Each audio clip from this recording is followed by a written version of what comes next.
here we are. I turned down here at the next block. Thanks, mister. I'll get off there.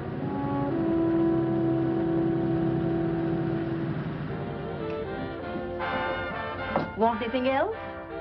No. Hey, you. Me? Yeah, you. Where you heading? East. Too bad. I thought if you was heading north, I might be able to help you out. I'm pushing to Salt Lake, and I don't like to ride alone at night. I'm one of those guys that got to talk or I fall asleep. Oh. Sure, now my partner, he's got Lou to keep him company, but I ain't got nobody at all.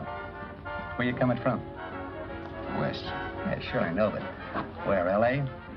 Maybe. Got a cousin out in L.A. You don't say. Yeah, he's been out. You're not much of a talker, are you? My mother taught me never to speak to strangers. Oh, a wise guy. So what? Okay, don't get sore. Just trying to be sociable, that's all. Hey, Glamorous. You change for a dime, will you?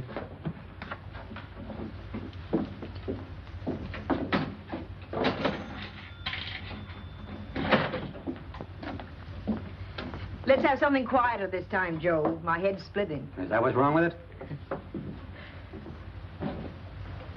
Done with your coffee? No. And don't rush me, will you?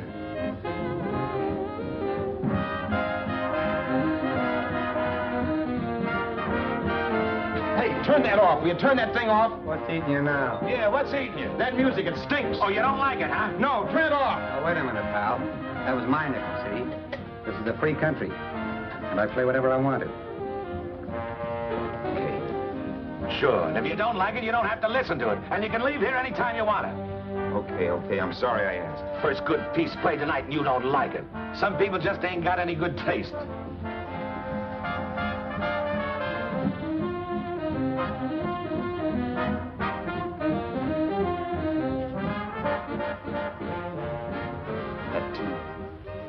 That tune. Why was there always that rotten tune? Following me around, beating in my head, never letting up. Did you ever want to forget anything? Did you ever want to cut away a piece of your memory or blot it out? You can't, you know. No matter how hard you try. You can change the scenery, but sooner or later you'll get a whiff of perfume where somebody will say a certain phrase or maybe hum something. Then you're licked again. I can't believe that you're in love with me. I used to love that song once. So did the customers back in the old Break of Dawn club in New York. I can't remember a night when I didn't get at least 3 requests for it. Sue, she was always selling it too. Those were the days.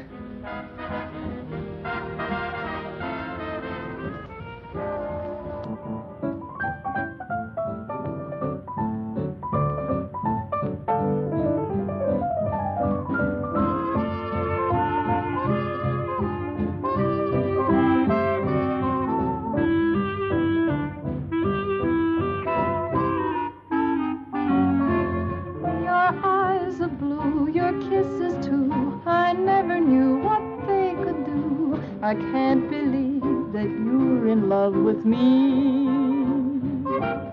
You're telling everyone you know that I'm on your mind each place you go. They can't believe that you're in love with me. I have always placed you far above me. I just can't imagine that you love me.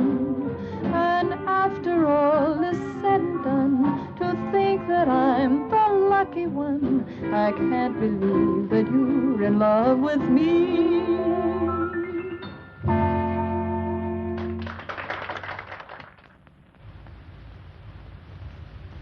It wasn't much of a club, really. You know the kind. A joint where you could have a sandwich and a few drinks and run interference for your girl on the dance floor.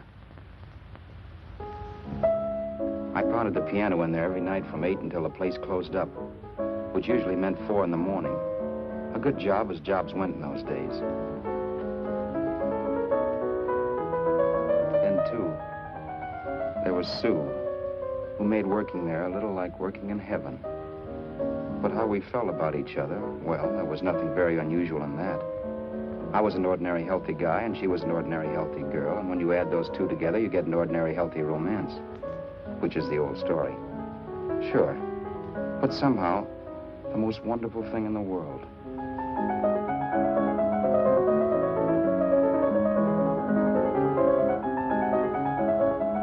All in all, I was a pretty lucky guy.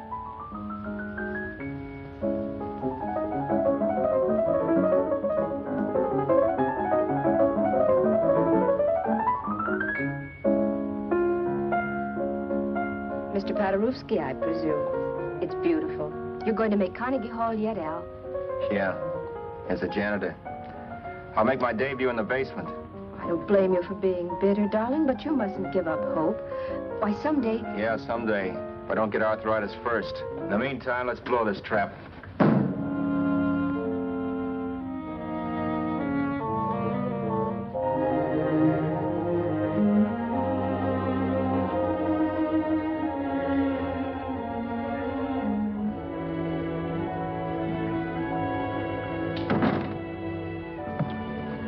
Like to get something to eat, hon? Oh, I don't think so, Al. I lose my appetite working in this flea bag. Let's go home. Okay. I can't stand much more of that dump. Did you see that drunk tonight trying to paw me? No, what drunk? Does it matter what drunk? Say, what's the matter with you tonight, darling? That's the third time you started to tell me something and then stopped. We shouldn't have any secrets from each other, Sue. Next week, we're going to make with the ring and the license. You and me will be a team. Yes, that's right. In the Bush League. I don't get you. We've been struck out. It's a funny way to talk, darling. Don't you want to marry me? Al, look, I love you. You know I do, and I want to marry you. But? But not now. Only after we've made good. Sunday, I'm going away. Oh, I know you'll think it's silly. That's why I hesitated to tell you. But I'm going to California. I want to try my luck in Hollywood. That's the most stupid thing I ever heard of. Don't you know millions of people go out there every year and wind up polishing cuspidors? I thought you had better sense. You sound as if you don't think I have any talent. That has nothing to do with it. I'll make out all right. Maybe. But what about me? Doesn't it mean anything to you that you're busting up all our plans? We may not see each other for years? It won't be that long. I thought you loved me. I do. You know I do. Well, here we are. Al. Al, why can't you see my side of it? I'm young. We both are. And we've got all the time in the world to settle down. Oh, really, darling, what I'm doing is the only sane thing to do. I hate the thought of being so far away from you, but we'll be together again someday. Maybe you'll decide to come out too later on. So long. Al, aren't you going to kiss me goodnight? Sure. Why not? Good night.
Roberts. You hit the jackpot this time. $10. Thanks.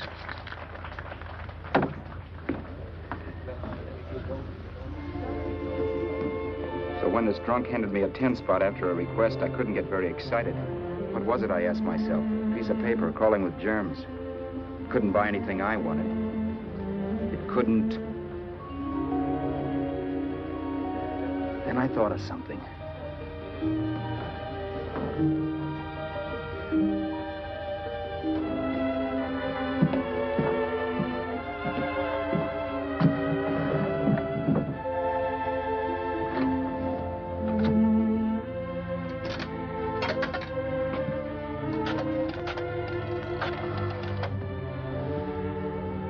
Long distance.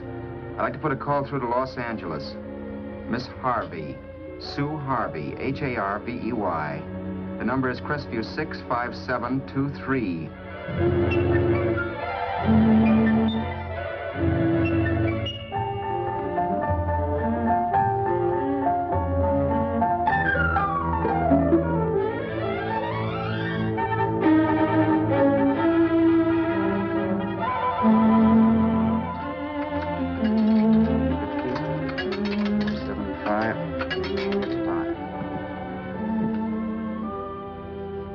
Hello, Sue?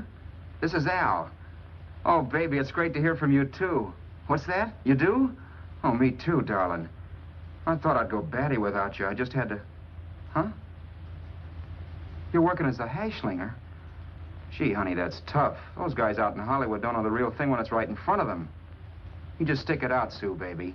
Keep going around to those casting offices. I'm sure you'll click.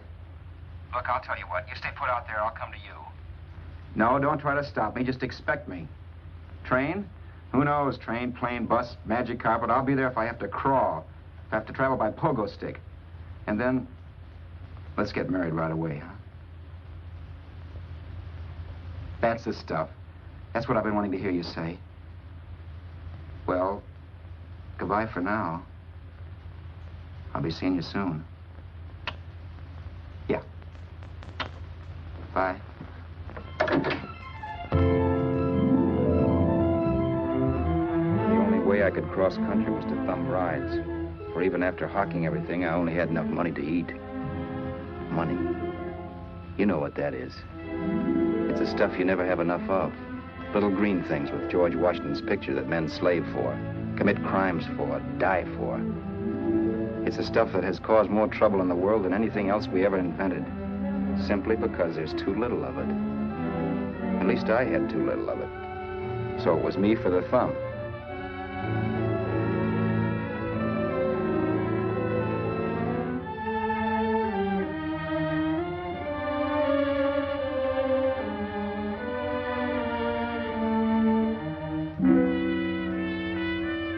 Ever done any hitchhiking?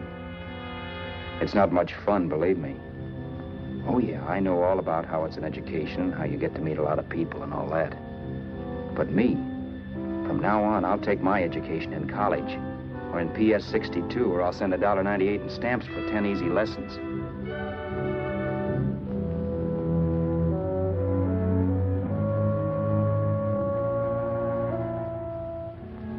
Thumbing rides may save you bus fare, but it's dangerous.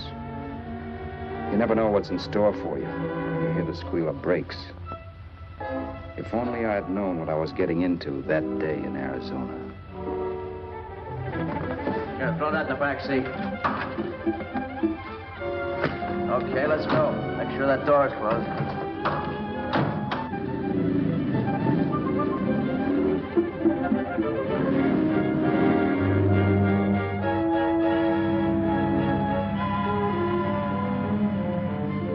You know, Emily Post ought to write a book of rules for guys thumbing rides. Because as it is now, you never know what's right and what's wrong. We rode along for a little while, neither one of us saying anything. I was glad of that. I never know what to say to strange people driving cars. Then, too, you can never tell if a guy wants to talk. A lot of rides have been cut short because of a big mouth. So I kept my mouth shut until he started opening up. Hand me that little box, the compartment, will you, pal? Hold the wheel, will you?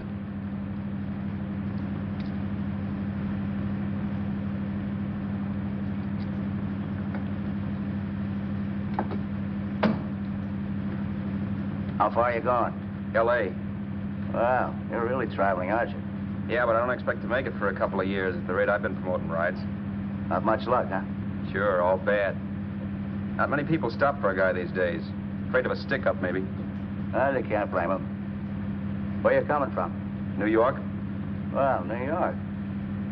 You're in luck this time. I'm going all the way. Right through to Los Angeles. You drive a car? Sure. Whenever you're tired, let me know. I'll holler. I guess at least an hour passed before I noticed those deep scratches in his right hand. They were wicked. 3 puffy red lines about a quarter of an inch apart. He must have seen me looking at them because he said, Beauties, aren't they? They're gonna be scars someday. What an animal. Whatever it was, it must have been pretty big and vicious to have done that. Right on both counts, New York. I was tussling with the most dangerous animal in the world. A woman. She must have been Tarzan's mate. Looks like you lost the bout. Certainly wasn't a draw. You know, there ought to be a law against dames with claws. Yeah. I tossed her out of the car in her ear. Was I wrong? Give a lift to a tomato, you expect her to be nice, don't you? Yeah. After all, what kind of dame some rides? Sunday school teachers? Yeah. A little witch. She must have thought she was riding with some fall guy. And me, who's been booking horses around racetracks since I was 20. I've known a million dames like her. 2 million. Yeah. Stopped the car, opened the door. Take it on the Arthur Duffy sister, I told her. That's the stuff. As I was done, huh?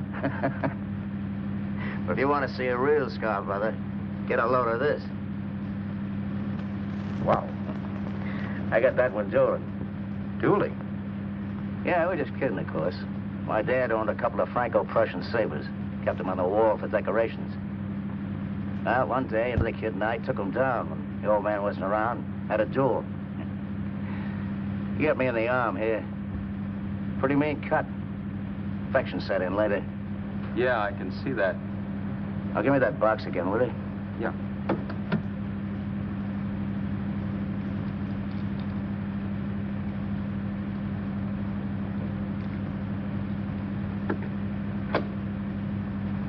Pain made me lose my head, I guess. I began slashing. Before I knew it, I'd put the other kid's eye out. That was tough. Well, it was just an accident, of course. But you know how kids are. I got scared, decided I was going to run away from home. Old man almost caught me when I was packing my duds. The bloody rag I had wrapped around my wrist hadn't caught his attention. You'd seen the bundle for sure. But I beat it when he was phoning for a doctor. That was 15, 16 years ago. I haven't been home since. Pull in there for a bite or something, huh? a bite or something. Brother, was I hungry. I hadn't had anything in my stomach for hours. Yet even with that gnawing in the pit of my belly, I didn't want to be in too big a rush to put on the feed bag. First, I had to make sure this guy knew the score. If I got him down on me, goodbye ticket to Hollywood.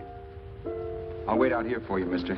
If it's the money, don't worry about paying for it. This time it's on me. Well, that's what... Haskell, think nothing of it. You make your first million, maybe you can do the same for me. Come on, New York. I gotta make the West Coast by Wednesday. There's a horse running at Santa Anita named Pirate Bicycle. Means to order me if I'm on him. We'll make it all right. He did most of the talking during the half hour we were in the place. I ate. He rambled on about his old man, whom we hadn't heard from since he ran away as a kid. Now he happened to become a bookie. And then all about how he got rooked in Miami. One race, 38 grand. They cleaned out my book. How do you like that? That was tough luck. Yeah, and I'm supposed to be the smart guy. Well, you just wait. I'm going back to Florida next season with all kinds of jack. And you watch those stinkers run for cover. Want anything else? No, thanks. I've had plenty.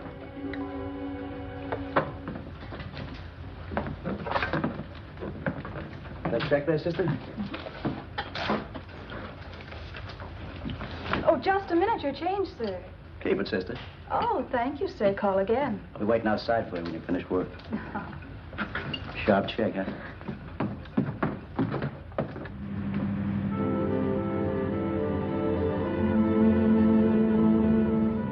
drove all that night while Haskell slept like a log. After a while, I began to get sleepy myself. I was happy, though. Soon I'd be with Sue again. The long trip was practically over, and there'd be no more hoofing it down the concrete. I began to think of the future, which couldn't have been brighter if I'd embroidered it with neon lights. It was nice to think of Sue shooting to the top. It's amazing what a full belly can do to your imagination. Your eyes are blue, your kisses too. I never knew what they could do. I can't believe that you're in love with me. You're telling everyone you know I'm on your mind each place you go. I can't believe that you're in love with me.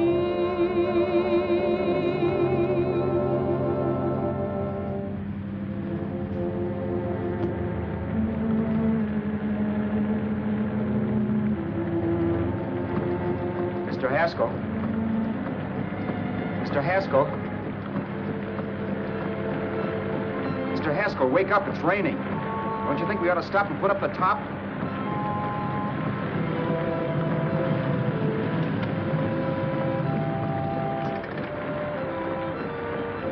Mr. Haskell, I'm going to put up the top.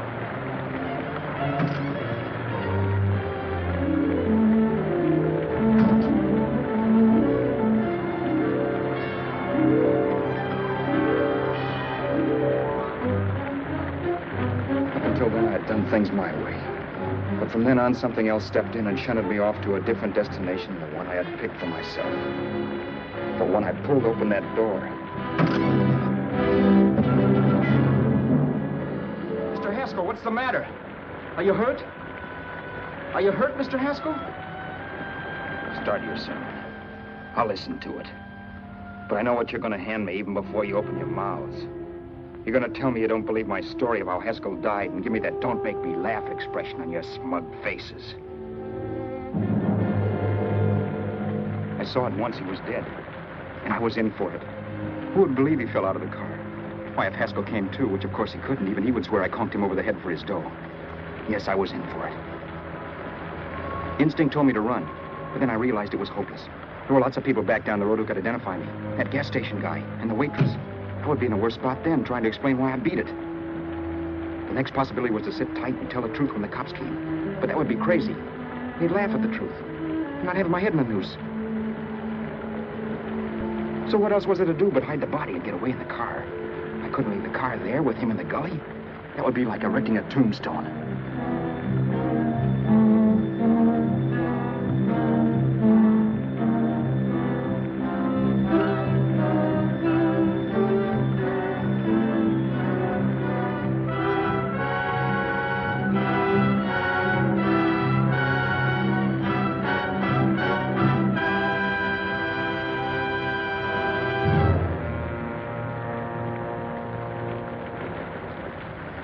My idea was to cover him with brush, not to rob him.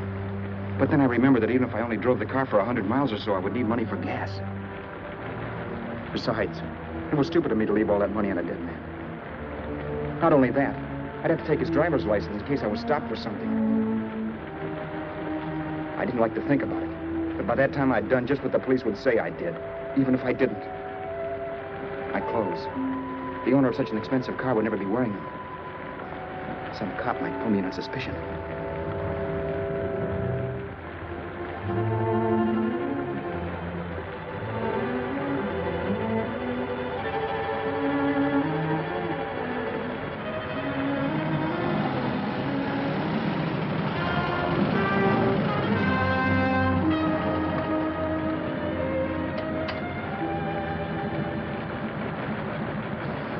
Hey, you, this your car?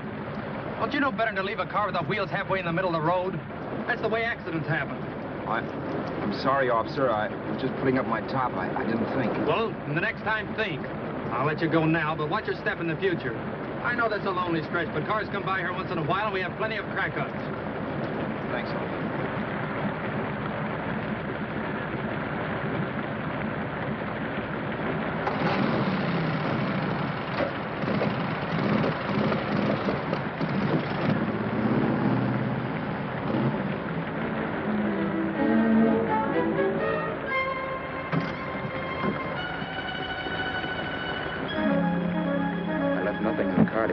is Roberts. If they found a dead man in the gully now, it would be me.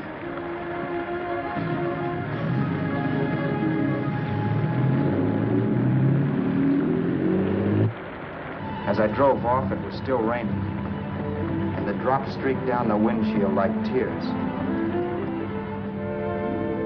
I kept imagining I was being followed and that I could hear sirens back in the distance. Just how long it took me to cover the 60-odd miles to the California state line, I don't know.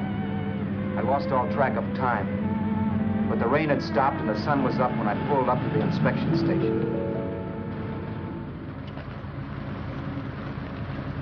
Hello? Carrying any fruits or vegetables? No. Any livestock or poultry? No. I'd like to see your registration and driver's license, please. Anything in the baggage compartment? Just baggage. Charles Haskell, Jr., age 30, brown eyes, dark hair. Identifying marks, none. Are you Charles Haskell, Jr.? Yes. Well, remember, if you're employed and you stay over 30 days, you take out California plates. All right, officer, but I'll only be in the state a short while. Right, you can go now.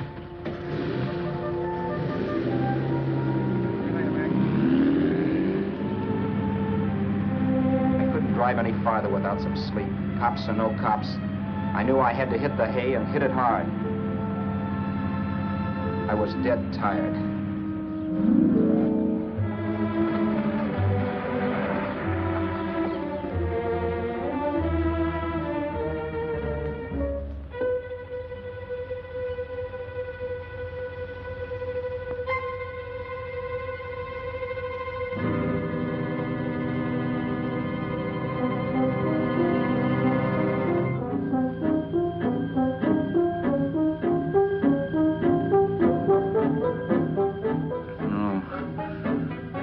Mr. Haskell. No.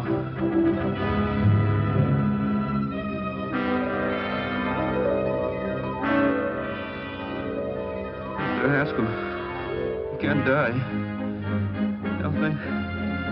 I think I did it. No, Mr. Haskell. No. No.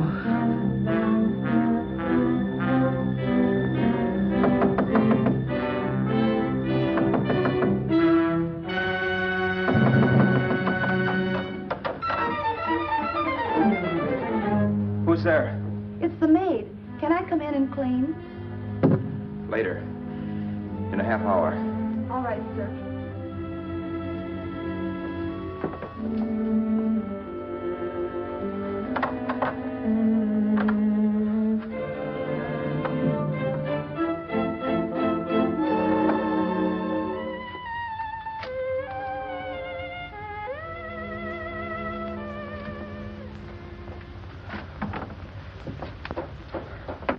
There was no time to lose.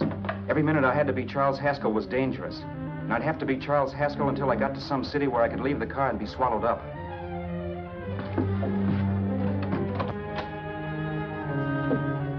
That meant driving the car as far as San Bernardino, maybe even to Los Angeles. In a little town, I might be noticed, but in a city, I should be safe enough. Then, after I ditched the car, I could go on to Sue. But those 5 minutes at the state line made me realize it might be a good idea to find out a little bit about Mr. Haskell. Then, if anybody asked me questions, I could give the right answers. The first thing I found out was that I had $768. This was a lot of jack, but believe me, it was the kind of money I'd rather not have.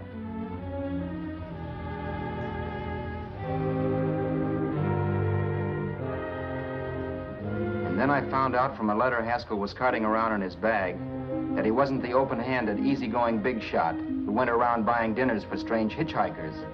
Before I got done reading it, I saw him more as a chiseler. It was written to his old man in California, the one he hadn't seen in so many years. In it, Haskell posed as a salesman of hymnals, of all things. It was easy to see where Haskell expected to raise a new stake for his book in Miami by rooking his old man. That was about all I found out from his effects, and it was enough. I told myself, maybe old man Haskell was lucky his son kicked off. He would never know it, but it saved him from taking a flyer in sacred literature preferred.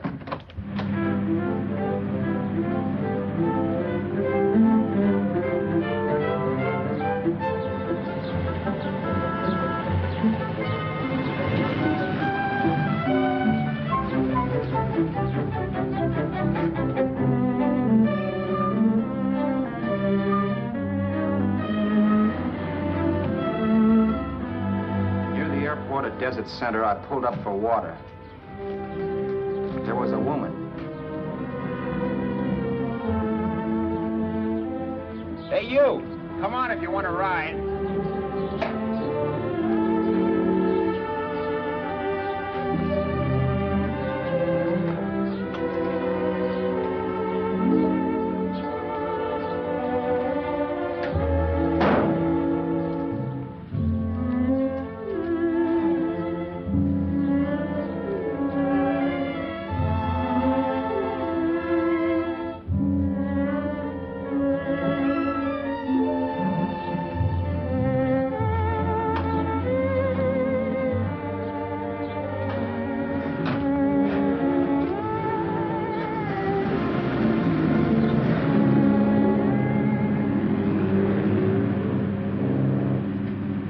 How far are you going?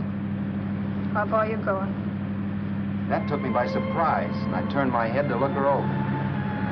She was facing straight ahead, so I couldn't see her eyes. But she was young, not more than 24. Man, she looked as if she'd just been thrown off the crummiest freight train in the world. Yet, in spite of this, I got the impression of beauty. Not the beauty of a movie actress, mind you, or the beauty you dream about when you're with your wife, but a natural beauty. A beauty that's almost homely because it's so real. Then suddenly she turned to face me. How far did you say you were going? Los Angeles? L.A.? L.A.'s good enough for me, mister. That's what I was afraid of. What'd you say? Oh, nothing, just thinking out loud.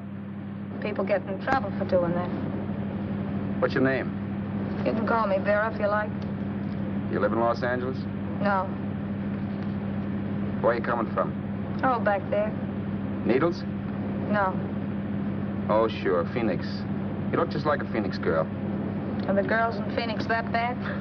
The girl must have been pretty tired because she fell asleep not 20 minutes after she stepped into the car. She lay sprawled out with her head resting against the far door, like Haskell. I didn't like that part of it much, but I didn't wake her up. It wasn't that this girl still worried me. I'd gotten over that funny feeling I had when she looked at me, which I put down as just my jangled nerves. With her eyes closed and the tenseness gone out of her, she seemed harmless enough. And instead of disliking her, I began to feel sorry for her. The poor kid probably had had a rough time of it. Who was she anyway? And why was she going to Los Angeles? And where'd she come from in the first place? The only thing I knew about her was her name. Not that it made any difference. A few hours more and we'd be in Hollywood. I'd forget where I parked the car and look up Sue. This nightmare of being a dead man would be over. Who this dame was, well, it was no business of mine. Where did you leave his body? Where did you leave the owner of this car? You're not fooling anyone. This buggy belongs to a guy named Haskell. That's not you, mister. You're out of your mind. That's my name, Charles Haskell. I can prove it. It's my driver's Save license. yourself the trouble, mister. Having Haskell's wallet only makes it worse. It just so happens I rode with Charlie Haskell, all the way from Louisiana. He picked me up outside of Shreveport. You rode? You heard me. Then it all came back to me. All the talk about dueling and scars and scratches. There was no doubt about it. Vera must be the woman Haskell had mentioned. She must have passed me while I slept. Well, I'm waiting. My goose was cooked. She had me. That Haskell guy wasn't dead yet. He wasn't stretched out stiff and cold in any Arizona gully. He was sitting right there in the car, laughing like mad while he haunted me. Well? There was nothing I could say. It was her move. Vera, whatever her name was just my luck picking her up on the road. It couldn't have been Helen, or Mary, or Evelyn, or Ruth. It had to be the very last person I should ever have met. That's life. Whichever way you turn, fate sticks out a foot to trip you.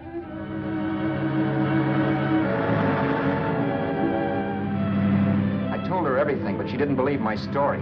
I should have saved my breath. That's the greatest cock and bull story I ever heard. So he fell out of his car. Say, who do you think you're talking to, a hick? Listen, mister, I've been around, and I know a wrong guy when I see one. What'd you do, kiss him with a wrench?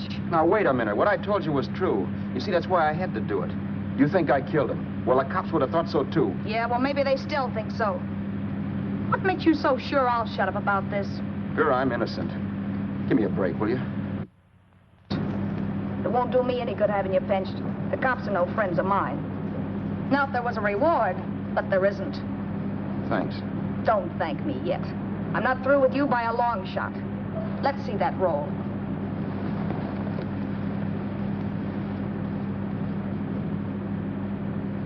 Is that all Haskell had? Isn't it enough? No, I thought he had more. Not that I know of. You can search me. You think I'm holding out on you? Well, maybe I will at that. He told me he was going to bet $3,000 on a horse named Paradisical on Wednesday at Santa Anita. He was stringing you along. He meant 300. Maybe. Sure, $3, 300. He was a piece of cheese, a big blowhard. Listen, mister, don't try and tell me anything about Charlie Haskell. Remember, I knew him better than you did. Okay, then you knew he was a four-flusher. That explains the $3,000 bet. I'm not so sure he didn't have that $3,000. Why should I believe you? You got all the earmarks of a cheap crook. Now, wait a minute. Shut up. You're a cheap crook and you killed him. For 2 cents, I'd change my mind and turn you in. I don't like you. All right. Don't get sore. I'm not getting sore. But just remember who's boss around here. If you shut up and don't give me any arguments, you'll have nothing to worry about. But if you act wise, well, mister, you'll pop into jail so fast it'll give you the bends. I'm not arguing. Well, see that you don't. You know, as crooked as you look, I'd hate to see a fella as young as you wind up sniffing that perfume that Arizona hands out free to murderers. I'm not a murderer. Of course you're not. Haskell knocked his own head off. He fell, that's how it happened, just like I told you. Sure, and then he made you a present of his belongings. I explained why I had to do that. Doesn't make a difference one way or another. I'm not a mourner. I liked Haskell even less than I like you. Yeah, I saw what you did to him. What do you mean? Those scratches on his wrist. Sure, I scratched him. I'll say you did. So your idea was to drive the car a little way, maybe into San Bernardino, and then leave it. You weren't going to sell it? Sell it? You think I'm crazy? Somebody else's car? See, all I want to do is leave it somewhere and forget I ever saw it. Not only don't you have any scruples, you don't have any brains. I don't get you.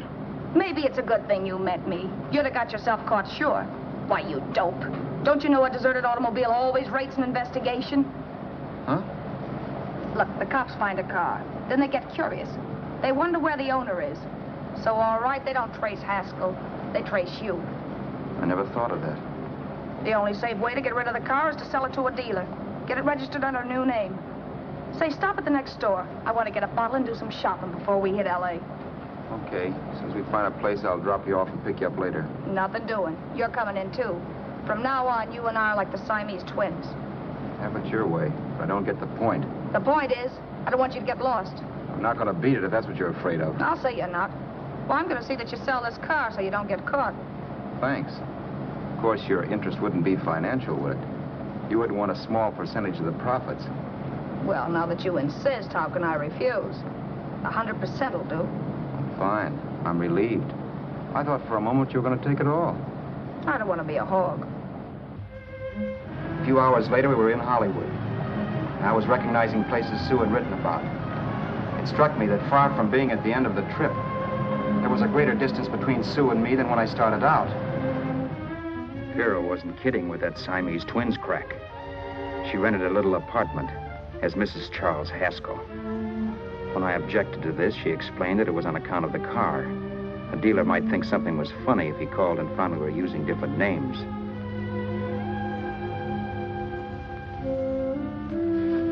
Home, sweet home. Yeah. Not bad either.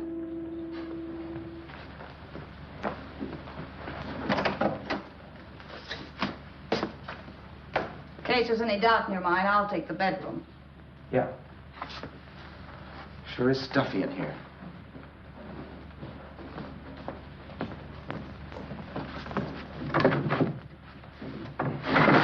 Keep the window shut. Okay. The old crow downstairs said there's a folding bed behind this door.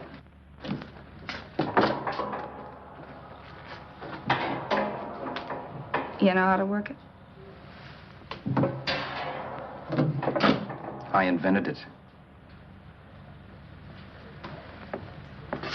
Some joint. One can't have everything.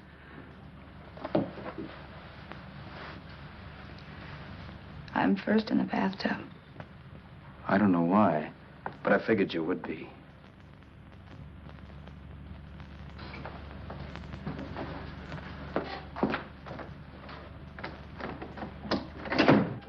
Boy, oh boy. It sure feels good to be clean again. I must be 10 pounds lighter. You must be.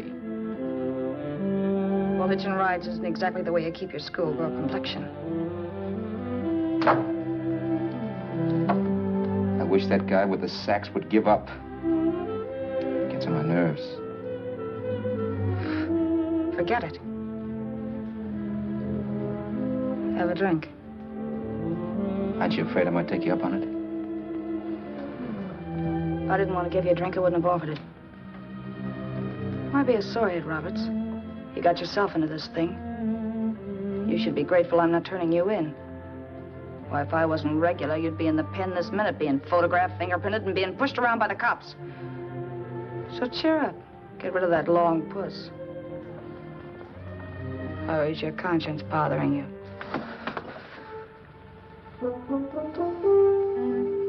No. It isn't. Swell. That's the spirit. He's dead and no moaning around will bring him back. Anyway, I never could understand this worrying about something that's over and done with. Now look, Vera, for the last time I didn't kill him. Haskell was a sick man. Maybe he was dead before he fell out of the car. I don't know. Sure. He died of old age. All right. So if it'll make you sociable, you didn't kill him.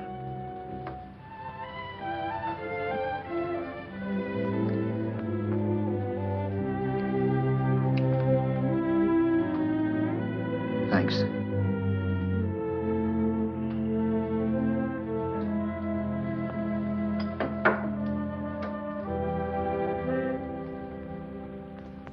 We're out of liquor, Roberts.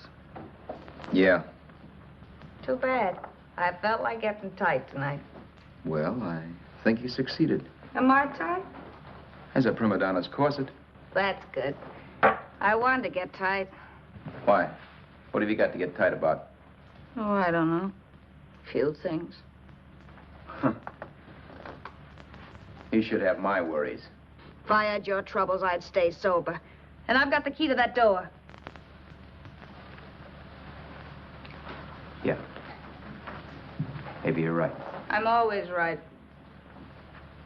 You know, I don't like your attitude, Roberts. Well, there's a lot of things I don't like. Sure. But life's like a ball game. You gotta take a swing at whatever comes along before you wake up and find it's a ninth inning. You read that somewhere. That's the truth, Roberts. All you do is bellyache. Taking it easy and, well, trying to make the best of things. But maybe that's what's wrong with the whole world. Get the professor. People knock themselves out trying to buck fate. Now, take you, for instance. You're lucky to be alive. Why, suppose Haskell had put open your door. You'd be playing a harp now. Think of that. You think of it. I'm tired of thinking. There's plenty of people dying this minute. I would give anything to trade places with you.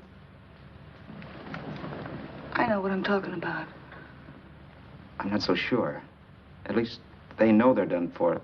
They don't have to sweat blood wondering if they are. Your philosophy stinks, pal. We all know we're going to kick off someday.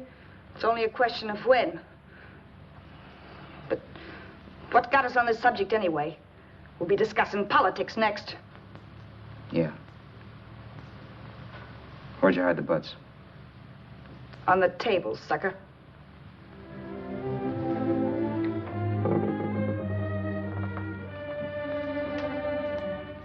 We bored each other with conversation for a couple of hours longer. Every 5 minutes, one of us was wishing we had another bottle or a radio or something to read. Then finally, we ran out of chatter. I know it's only 11 o'clock, but I want to get up early and make the rounds of the used car lots. No hurry about that. We got all the time in the world. Maybe you have, but if you think I want to stay cooped up in this place any longer than I have to, you're batty. It's not a bad place. Pay plenty for diggings like this in New York. I wouldn't like it if it was the Ritz.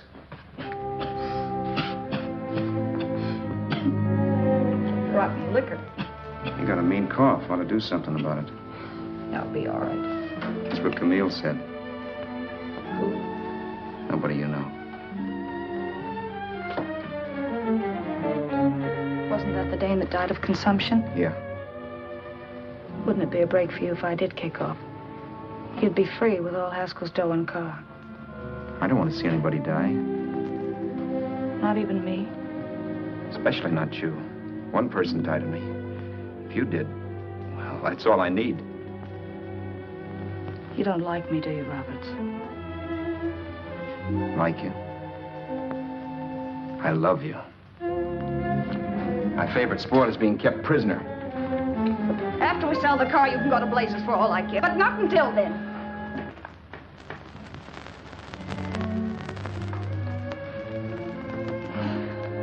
I'm going to bed.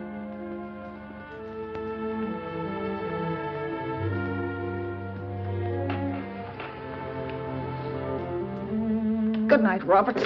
Don't try and sneak away during the night. All the doors are locked. Anyway, if I find you gone in the morning, I'll notify the police. They'll pick you up. Don't worry, I know when I'm in a spot. Well, good night. I hope that portable rack isn't too uncomfortable for you. Don't lose any sleep over it, will you, Vera?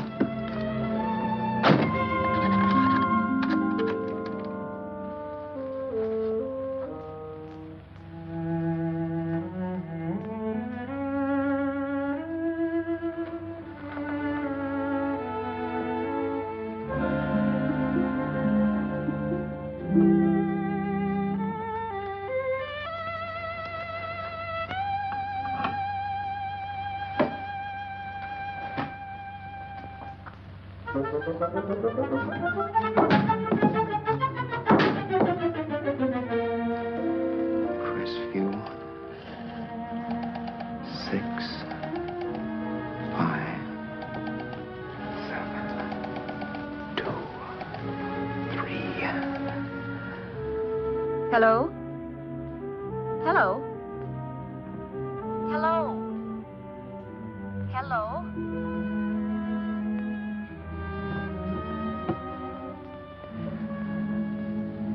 No. Not yet, darling. Tomorrow. Maybe. If this were fiction, I would fall in love with Vera, marry her, and make a respectable woman of her. Or else she'd make some supreme Class A sacrifice for me and die. Sue and I would bawl a little over her grave and make some crack about there's good in all of us. But Vera, unfortunately, was just as rotten in the morning as she'd been the night before. All right, I'm coming. Look, Vera, it's almost noon. So what? The dealers will be there all day? They'll be there all year, too, but it doesn't wait that long. Shut up. You make us like a husband. Well, do I rate a whistle? You sure do, but let's go. Let's go, let's go. I spent $85 and 2 hours preparing bait, and all you can say is let's go. Come on.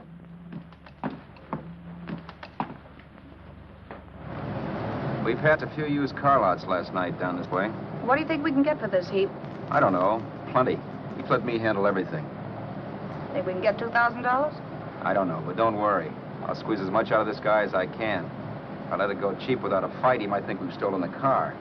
And listen, don't make any slips and call me Roberts. That'll cook us. I don't need you to tell me that. You better just sit by and keep your mouth closed. Remember, we're both in the soup if anything happens. Forget it and drive. You're my wife, Vera Haskell. Look, after the deal's closed, let's go back to that place on Hollywood Boulevard where I saw the fur jacket. I want to buy it. After the deal's closed, I'm saying goodbye to you. That's right, I forgot. I guess I'm getting kind of used to you. Well, that's a habit you could start breaking. Let's try this place in the middle of the block.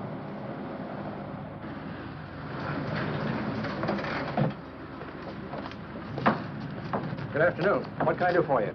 We're interested in selling a car. If the price is right. Well, if it's in good mechanical condition, it should blue book for about $1,600. Tony, take a look at this motor. $1,600. Are you kidding?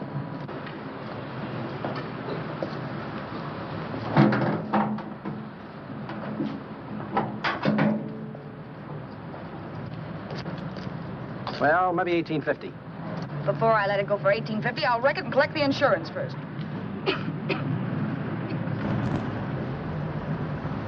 Lady, this motor's seen a lot of driving.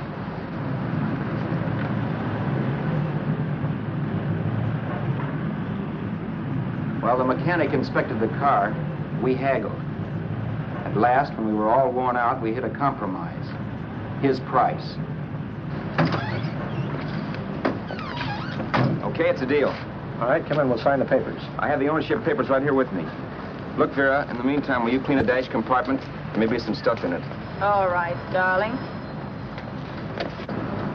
1,850 bucks. That dirty crook.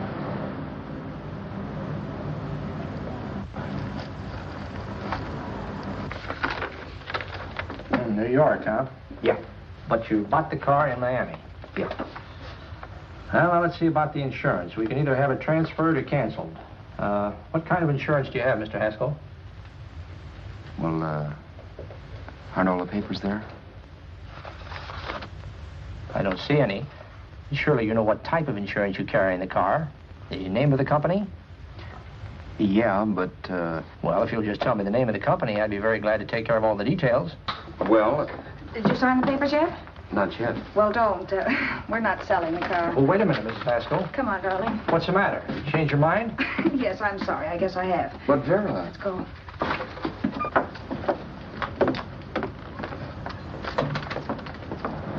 You got me out of a tight spot, Vera. But I still don't understand all this. You will in a minute. I almost threw away a gold mine. 1850 isn't to be sneezed at. The car doesn't book for as much as I thought. We're not selling the car. You want to keep it. Now, wait a minute, Vera. You said yourself I wouldn't be safe until the car was in someone else's name. I'd like to be free of this mess when I go. That's just it, Roberts. You're not going. There's a drive-in at the next corner. Pull in there and we'll get a bite to eat. And I'll explain. What is this, another one of your brilliant ideas?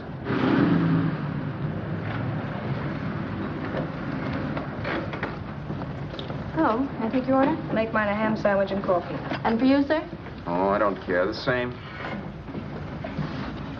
Thank you.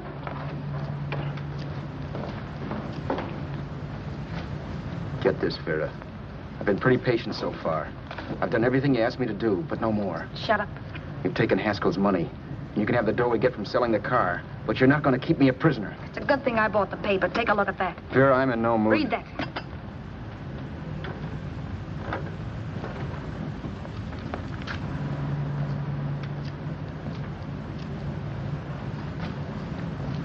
No. Yes. No, I won't do it. Yes, you will. You think I'm crazy? It's impossible, I tell you. Excuse me.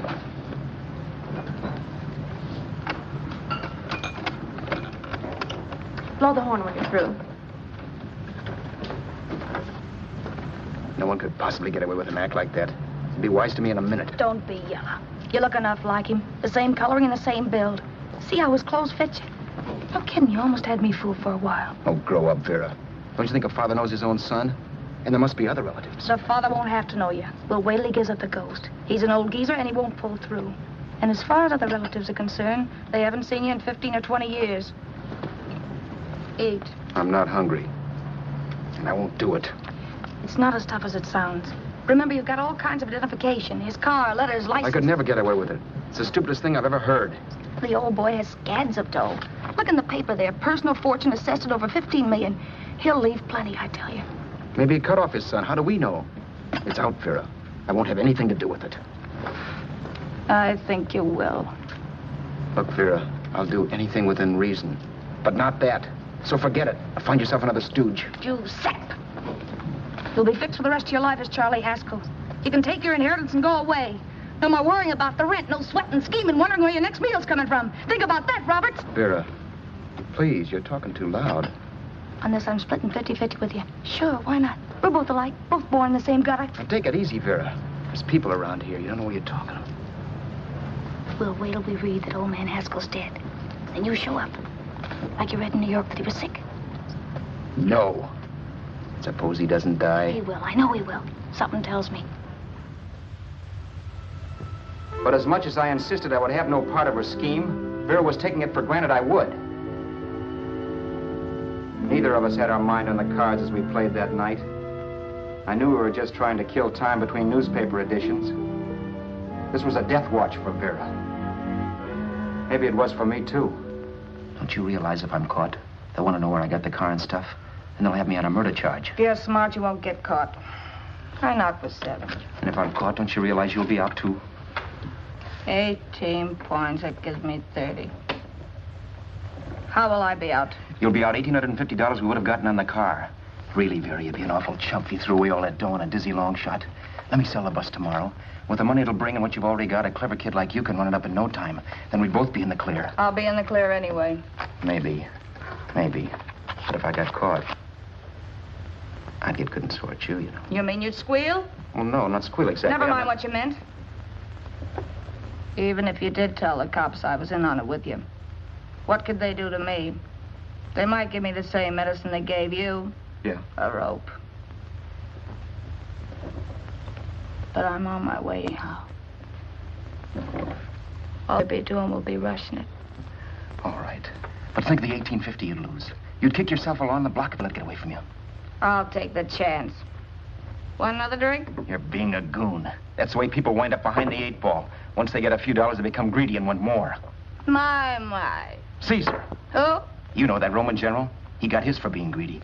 He wasn't satisfied, so the final wind-up was he took the count. A couple of days ago, you didn't have a dime. Why, you were so broke you couldn't pay cash for a postage stamp. Now you've got almost $700 with $1,850 in the offing. Take my advice. Don't try for more. I'm tired of this game. Let's have some blackjack. Play solitaire. Okay, I will if that's the way you feel about it. That's the way I feel about it. Getting sore and throwing things won't help much, Roberts. I'm really doing you a favor. I help you out of a jam by keeping my mouth shut. I show you how to make some soft money. And what thanks do I get? Thanks. Sure. Or would you rather call the cops and tell them you killed the man and stole his money? I didn't kill anybody. Yes, you did. No, I didn't. You know I didn't. All right, then. Suppose I call the cops. If you're innocent, what do you got to be scared of? Okay. Call them, you mutt. Go ahead and call them. See if I care. At least they'll give me a square deal. You want me to call them? You heard me. But I'm warning you. If I'm pinched, I'll swear you were in on it. I'll say that you helped me. If I fry, I'll get even with you. You wouldn't dare. You're chicken. Yeah? Then try it and see. Call them. Yeah. Okay, I will.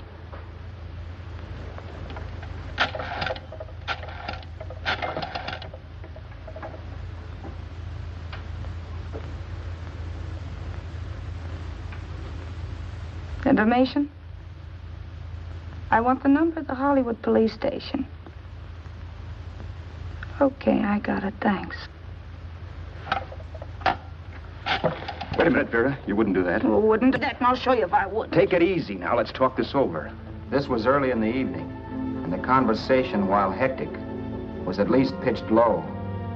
But as the minutes passed, and more obstacles to her plan popped into my head, the air got blue. Each word coming from our lips cracked like a whip. I reminded her that as Charles Haskell, I didn't even know my mother's name, where I'd gone to school, the name of my best friend, whether I had an Aunt Emma or not, my religion, and if I'd ever owned a dog. I didn't even know what my middle initial stood for. I also pointed out that the real Haskell had a scar on his forearm.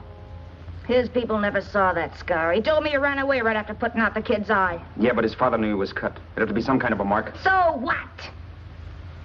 The old man's dead, or will be. I hope by tomorrow morning's papers. Anyway, you could cut yourself a little, couldn't you? Boy, for that kind of dough, I'd let you cut my leg off. You're drunk and you're crazy mad, Vera. Turn me in if you want to, but I won't get mixed up in this. Besides, how do we know Haskell was such a phony? Maybe it wasn't the man's son at all. Maybe he just dreamed it up. Well, dreaming or not, you won't be dreaming when the law taps you on the shoulder. There's a cute little gas chamber waiting for you, Roberts. And I hear extradition to Arizona's a cinch. Where's that phone? Vera! Leave me alone! Vera! Here, I want a phone call, police. I hate you yellow stinker. You leave me alone. I'll let you alone when you promise to leave the phone where it is. You're drunk. You don't know what you're doing. You're hurting me. Will you promise? All right.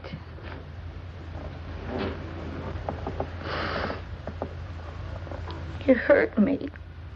I'm sorry, but... And it's hot in here. Open up a window. It's not hot. Don't tell me. Now, do you do it or do I do it? You're no gentleman, see? Yeah. All right. I'll open up the window.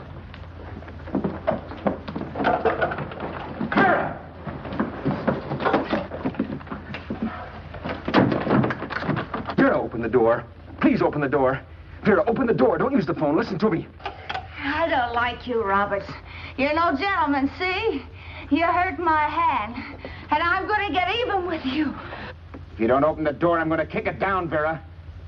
Vera, don't call the cops. Listen to me. I'll do anything you say. Vera, let me in. I'll break the phone.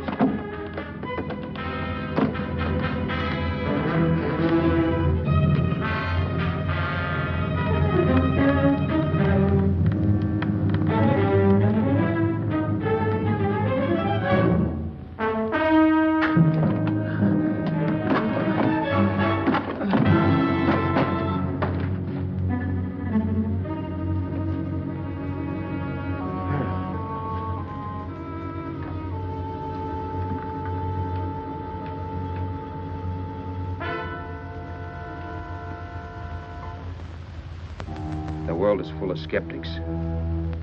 I know. I'm one myself. In the Haskell business, how many of you would believe he fell out of the car?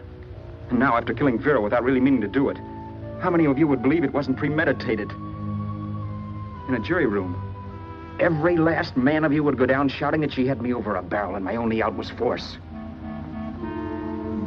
The room was still. So quiet that for a while I wondered if I had suddenly gone deaf. It was pure fear, of course. And I was hysterical, but without making a sound. Vera was dead, and I was her murderer. Murderer? What an awful word that is. But I'd become one. I'd better not get caught. What evidence there was around the place had to be destroyed. And from the looks of things, there was plenty. Looking around the room at things we'd bought was like looking into the faces of 100 people who had seen us together and who remembered me. This was the kind of testimony I couldn't rub out. No. I could burn clothes and hide bottles for the next 5 years. There'd always be witnesses. The landlady, for one. She could identify me. The car dealer, the waitress in the drive-in, the girl in the dress shop, and that guy in the liquor store. They could all identify me. I was cooked. Done for. I had to get out of there. While once I'd remained beside a dead body, planning carefully how to avoid being accused of killing him, this time I couldn't.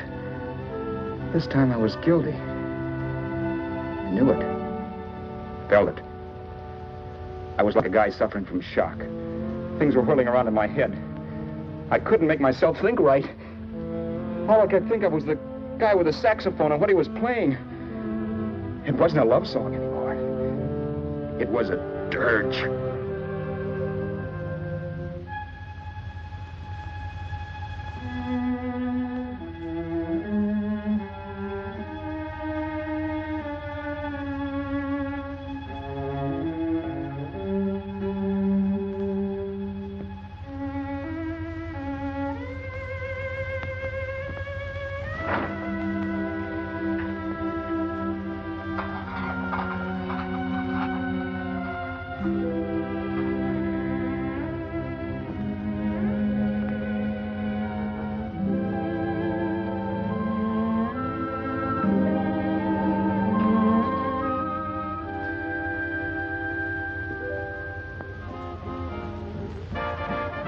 Problems weren't solved.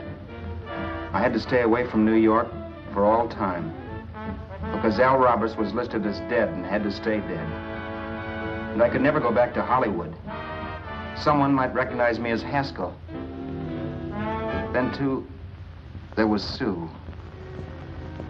I could never go to her with a thing like this hanging over my head. All I could do was pray she'd be happy.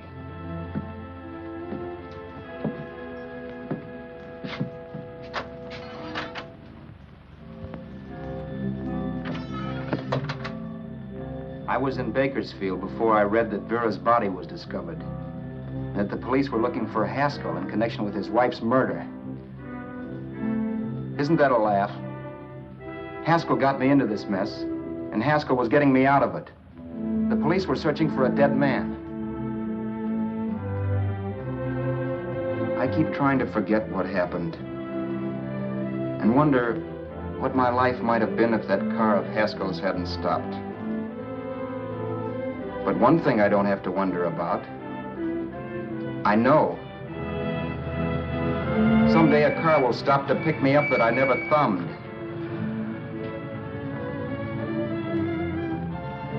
Yes. Fate, or some mysterious force, can put the finger on you or me for no good reason at all.